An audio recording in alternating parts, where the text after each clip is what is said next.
Okay. All right. Well, good morning, everyone. Welcome back. Did we enjoy our 5 minute break? Yep. Good job. Good job.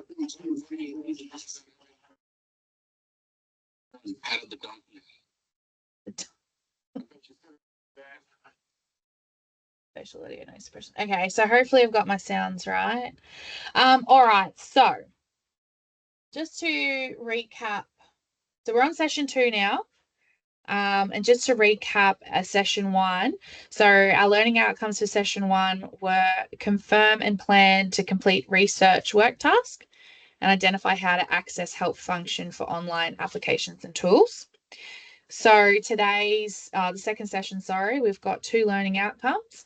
Access and use the internet and search engines to conduct research. So based on our previous session, you're actually going to do some research now. And we're going to then document and present information collected according to task requirements. Okay, so starting with a research plan. So have any of you had to complete a big research assignment before?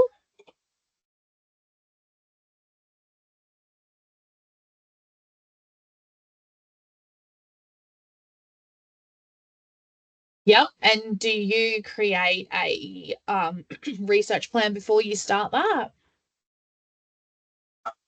No, you just go straight into it. Yep. And what about you, Grant? I usually just pay someone else to do it.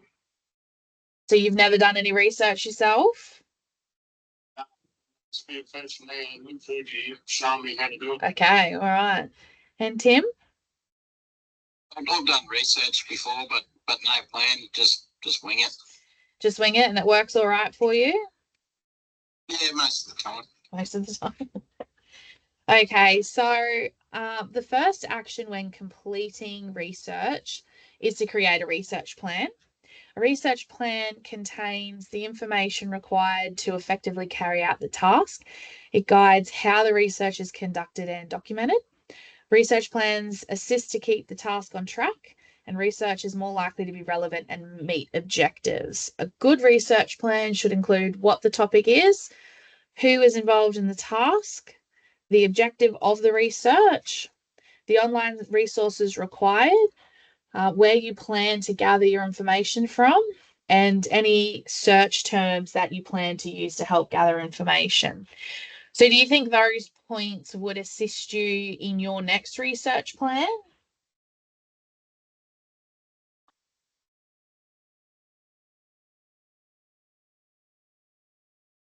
Yeah, that's true. So you're not repeating and doubling up. So,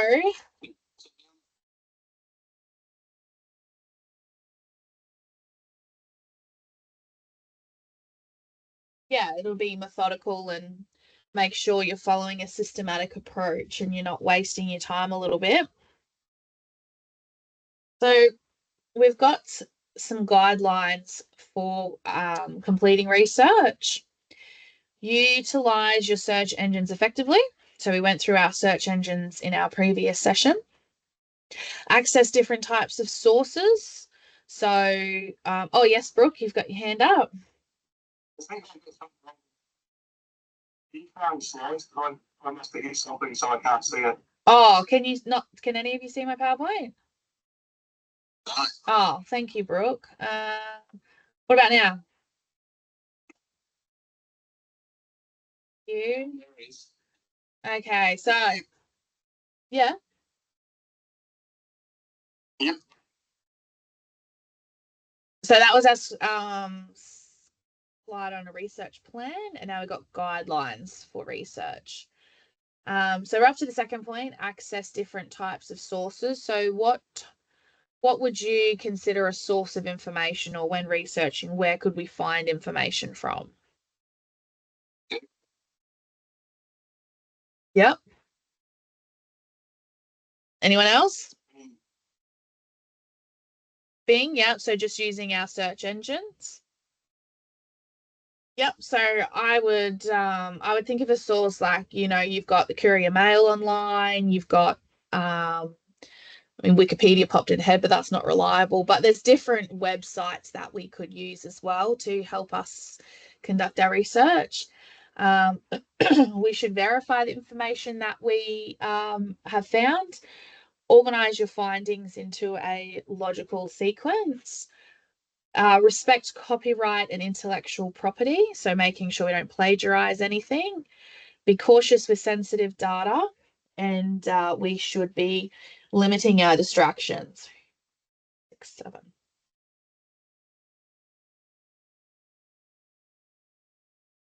Okay, so now we have a little research task just to get you guys involved in some research and using your different browsers. So if you'd like to navigate to an internet browser of your choice, open one of your search engines. So whether you're going to use Edge or Chrome, and then open up Google or Bing, whichever one is your preferred one. And I want you to research your favorite dessert recipe. So whatever it might be.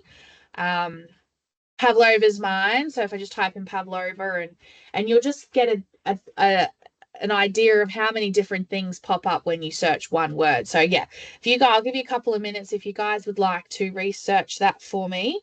Copy the URL, so the web address at the top, and we'll just pop it into the notes section down the side so the whole team can see. Um, have a little look at your dessert.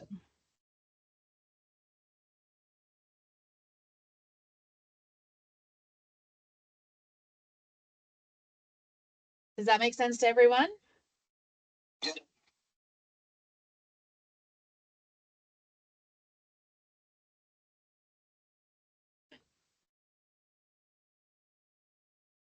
Yes.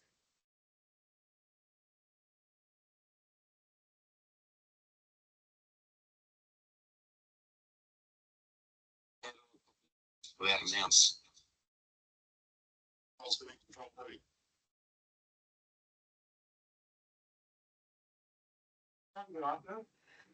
Do you have the no bake Oreo cheesecake?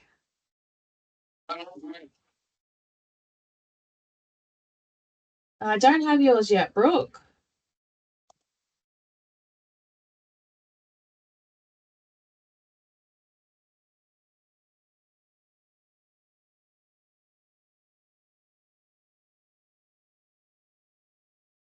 The biscuits.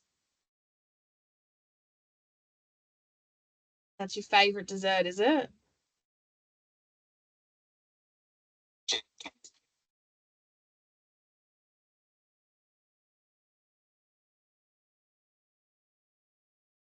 I can't see yours yet, Tim. Oh, there you are. All right, so I'm going to click.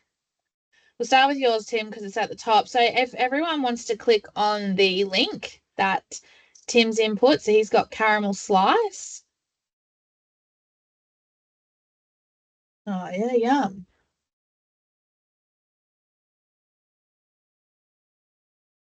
So did you literally just type in caramel slice into Google, Tim, or how did you find it?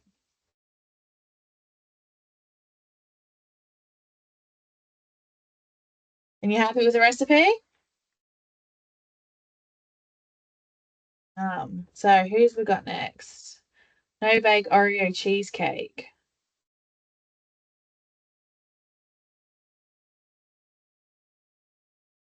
Is this yours, Grant?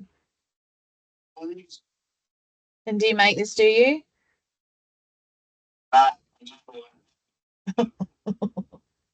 So how did you find this recipe? What did you do to find this recipe? Cookies and cream cheesecake, no bake, and found that one found. So this was the first one? Um, Okay, fair enough. So what did you see? You saw a list of websites and recipes, or was it pictures, or what did you see? I was looking at the five foods, yeah, and that's when I said you got to be careful because It's not always cheesecake. She wanted me to say sweet. Oh, okay. Righto. So And what else did you find, Jan? Well, let's just say there was donkeys in it. we'll just keep moving on to Brooke's dessert. You've got hundreds and thousands. That's your favorite dessert. Oh, you got just give me a sec, Brooke. You've muted your. Oh, can't unmute you. Do you want to just click unmute? There you go. So this is your favorite. Just to talk us through how you found this one. Yep. I started writing hundreds and thousands, but I got to about 100, and it gave me a whole list of stuff, and I clicked on the hundreds and thousands of biscuits, and this is what popped up, and I started drooling. Yeah, right. Well, that's an easy dessert, isn't it? Out of a packet. See the drool. All right. So that's a little idea of your research. So when you type something in, you'll get a list of websites, you get some pictures, you'll get links to other sites. So we now have another little task for you to do, another little research task. So this time you're going to create a research plan for your dream holiday.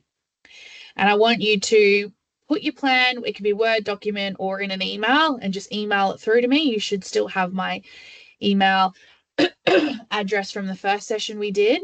But if not, I can give it to you again. I can put it in the notes section. So just using the information that we just discussed earlier about what points to put in your research plan.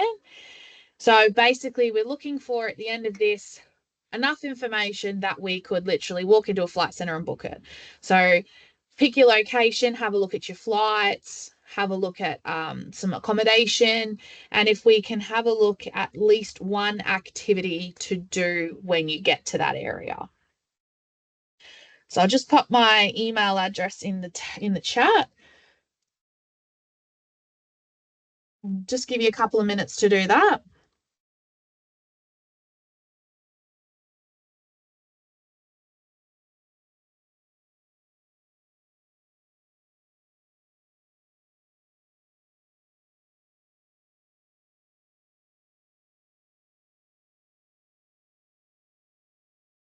So we're not actually going to be looking at your certain flights, but just take a note of what you're actually going to research. So your flights, do you have dates? Do you have, say, if you're going to Vietnam, would you fly direct? Would you have a stopover? Just have a look at some information that you'd like to research.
to how we're traveling. We've got some ideas. Getting there? Yeah, I sent my plan through to you. I emailed mine through. Oh, just then? Because I don't have any yet. Oh, here we go.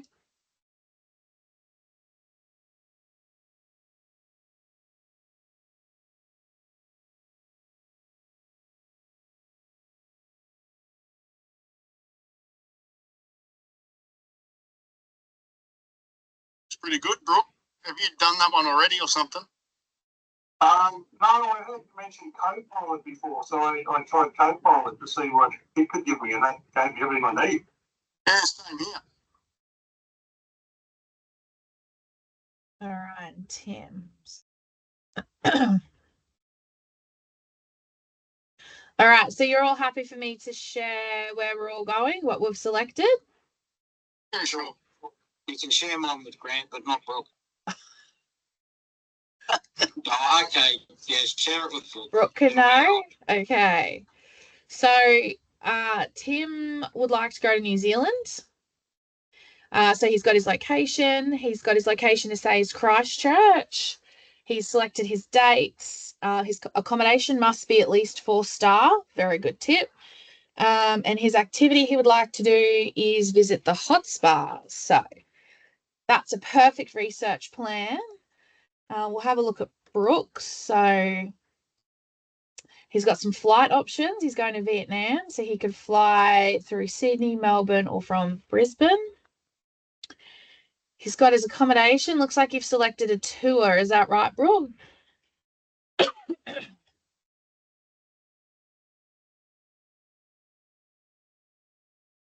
Um, Yes, that's right. so your activity, you're going to Halong Bay. Excuse me. So you're going to go to the Limestone Islands. Enjoy your seafood lunch. I'd be wary of that. You might get crook. Might get a bit of typhoid.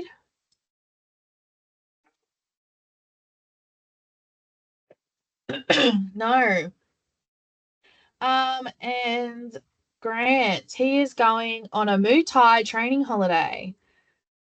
So you're very quick to put all that together, Grant.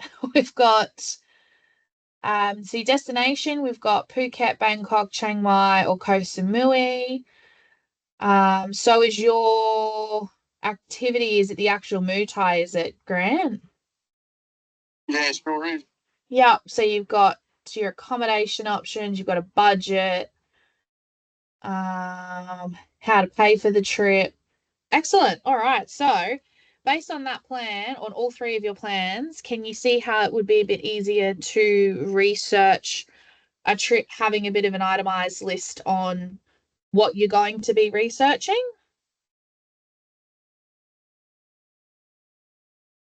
Yeah, definitely. Gives you the answer for the next one, doesn't it? Yeah, well, that's true too. It's systematic, then you're not going to forget anything either. No. So you're all international.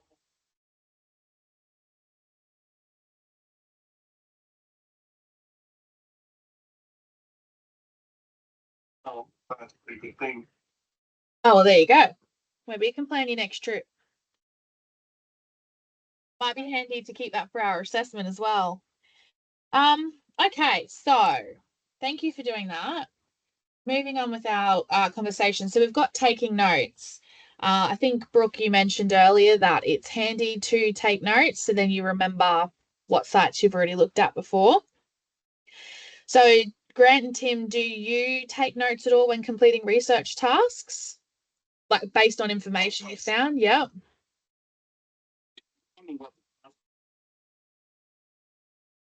Yeah, for sure. So, taking detailed notes during your research will help you to later organize your findings and can also serve as a record of your research process. You should take notes whenever you access a source and use the information contained in it. That comes back to our plagiarizing and making sure that it's your work. You should take note of when you access the source, the link or URL of the source, and what information you gathered. You also need to ensure the information gathered is not that it is paraphrased. Sorry. So does anyone know what paraphrasing is?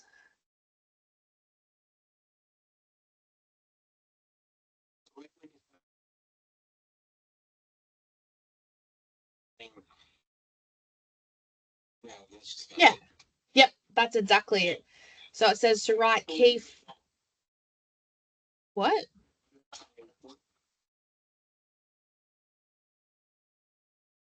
There you go. So yes, it's writing the key facts and concepts in your own word. Helps you to understand the content and helps avoid plagiarizing other people's reports. Right. So progress reports, depending on the research task and processes in your workplace, you may be required to provide a written or verbal report of your research. So have any of you had to complete a research task and report to your supervisor midway through of your findings? Yeah, sure have. Yep.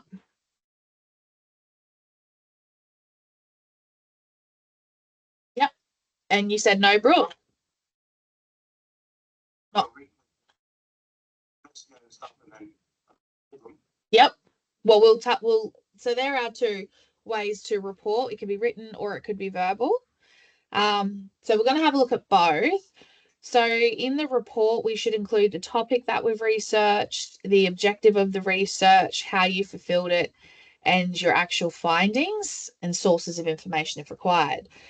So when it comes to written report, it can be in the form of an email, so something a little bit more casual, or a lengthy research report.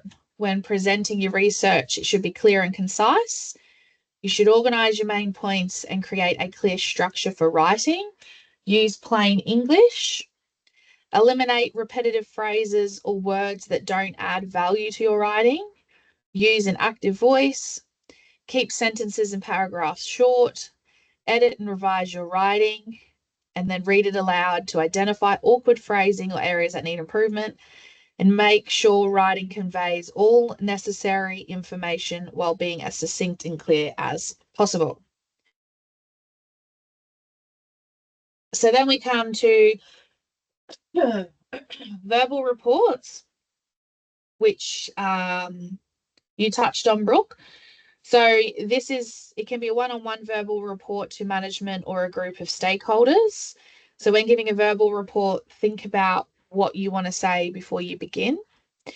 Include only the relevant information and details. Put things into a logical sequence. Be aware of non-verbal language and project your voice so you are heard clearly. So, Brooke, just because you've touched on it, are they some points that you follow when it comes to like verbally reporting to your supervisor?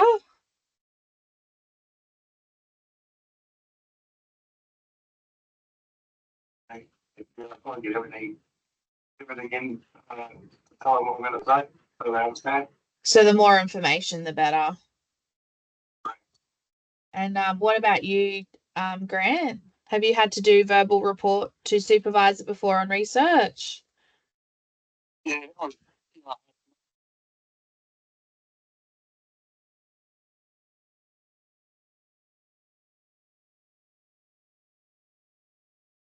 Fair enough. And Tim, have you ever had to do verbal reports?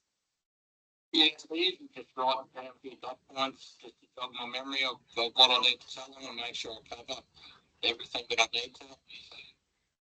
Yep. And you guys all happy, confident doing that? Like it's all good? You prefer verbal over written?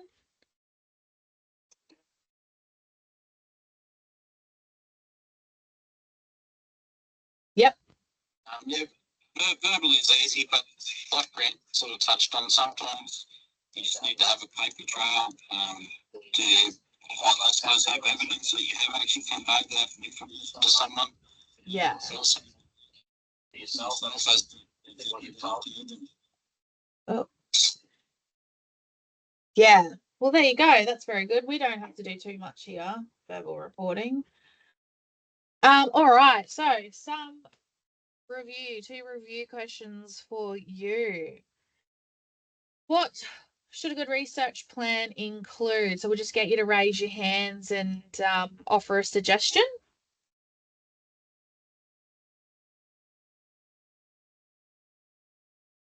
Yep, Grant, we'll start with you. Should have where you're going, destination. Yep.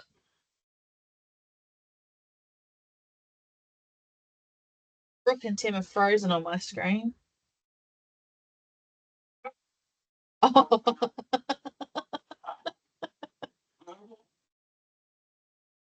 You're up to question 2, so we're still on question 1.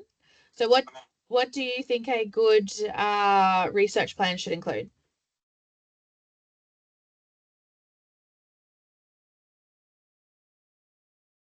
Yep.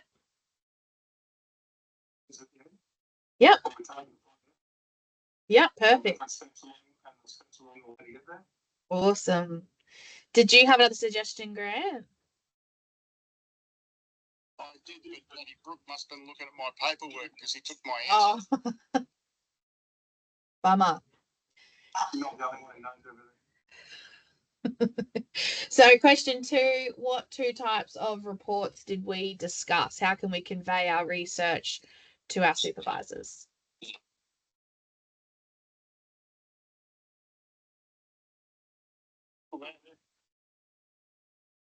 We can hear you, Tim, but you're frozen.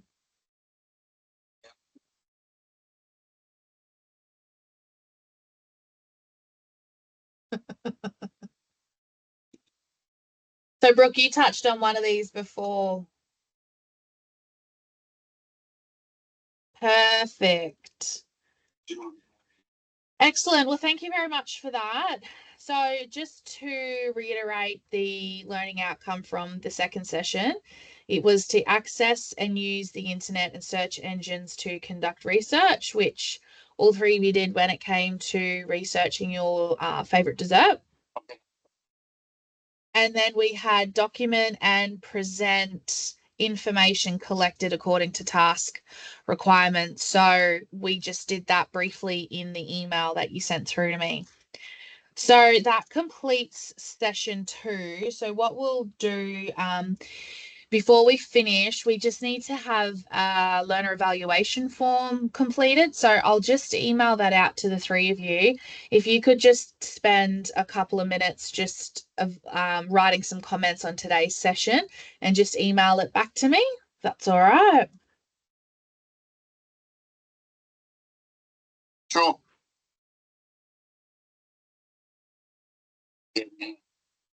Brooke,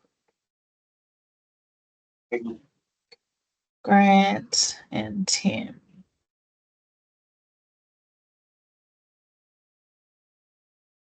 All right, so I'll just pop that in an email.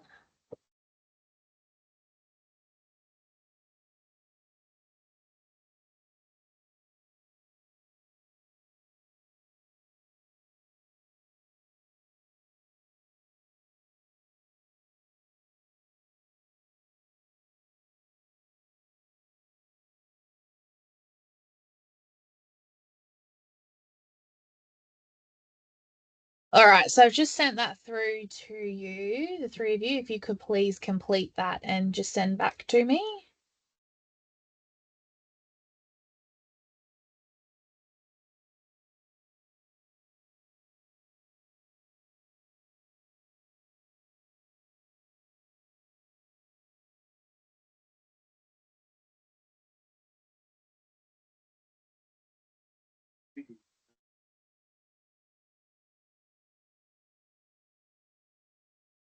So did you all receive the evaluation form?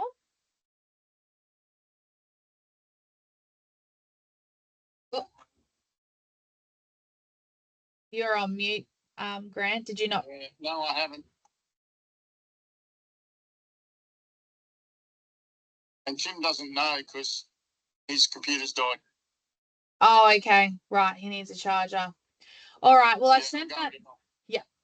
I've just sent that out to all of you. So we'll just spend a couple of minutes offline completing that if you can send it through in your own time. So session 3, just to let you know what we'll be doing, that's our conduct assessment. So we'll spend 30 minutes doing our assessment piece. So we'll just stop for a little break and then we'll get stuck into our assessment. Thank you very much. Thank you. Awesome.